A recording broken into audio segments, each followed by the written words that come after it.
briefing for Tuesday, the 30th of May. Hope you all had a good bank holiday weekend. Just a reminder, Lazarus Group are targeting Windows IIS servers for initial access. Yes, it's been going on forever. Yes, it still continues to go on.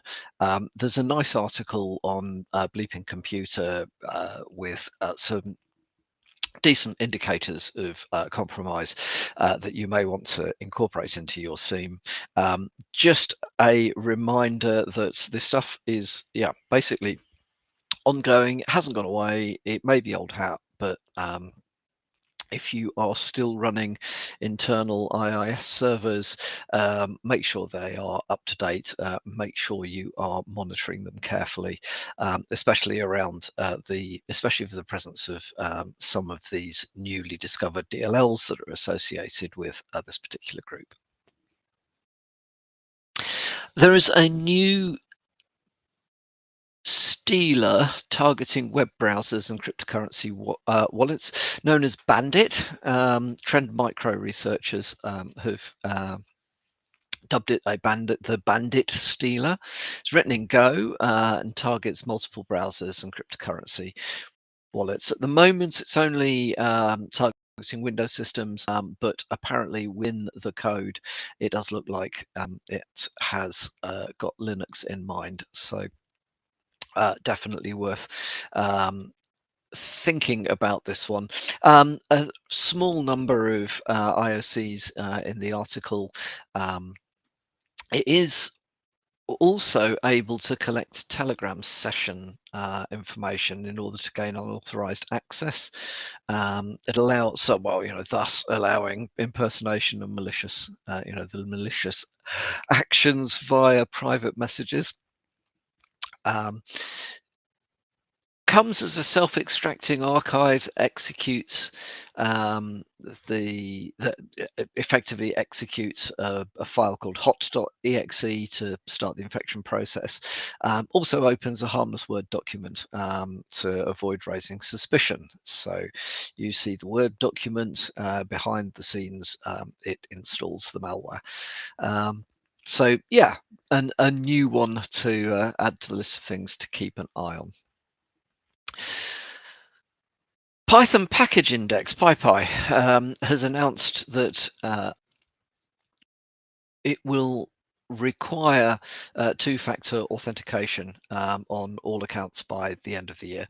So, yes, okay. So the maintainers and people uploading. So I think if you're just downloading from PyPy, you'll be able to continue without 2FA authentication, but where you are uploading or managing packages, 2FA will now be required.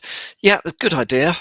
It will limit, I suppose, the impacts of account takeovers or malicious access to well-known accounts that are maintaining particular useful Python packages. So yeah, it's a step in the right direction. I would say though, there are many deliberately malicious packages up there. Keep an eye on what you're downloading. Make sure you understand it. Yeah, it's keeping malware out of package repositories is difficult. But yeah, that's a step in the right direction, I think. And then finally from me, here's an interesting one. A hot pixels attack checks CPU temperature and power changes in order to steal data.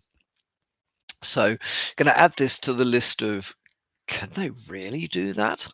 But mapping CPU behavior gives researchers the ability to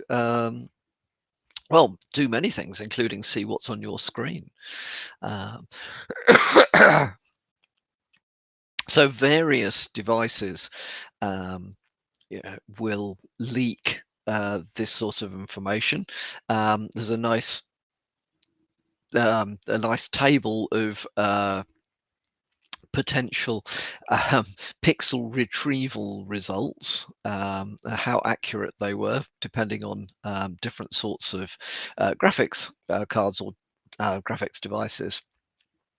So the AMD Radeon RX 6600 was particularly bad at not leaking graphics, so that's quite interesting. For that particular attack, by the way, Safari isn't impacted because it blocks cookie transmission on iframes that don't have the same origin as the parent page. I think it is fair to say that this stuff is definitely in the arena of research rather than it's going to be actively exploited in the near future. But as we all know, there are groups out there that use some very bizarre and very sophisticated means of gathering information. So yeah, what do you do about it? I don't know. If it's that secret, don't put it on a computer. So that's all from me for today. Hope you're going to have a good week, and I will speak to you all again tomorrow morning.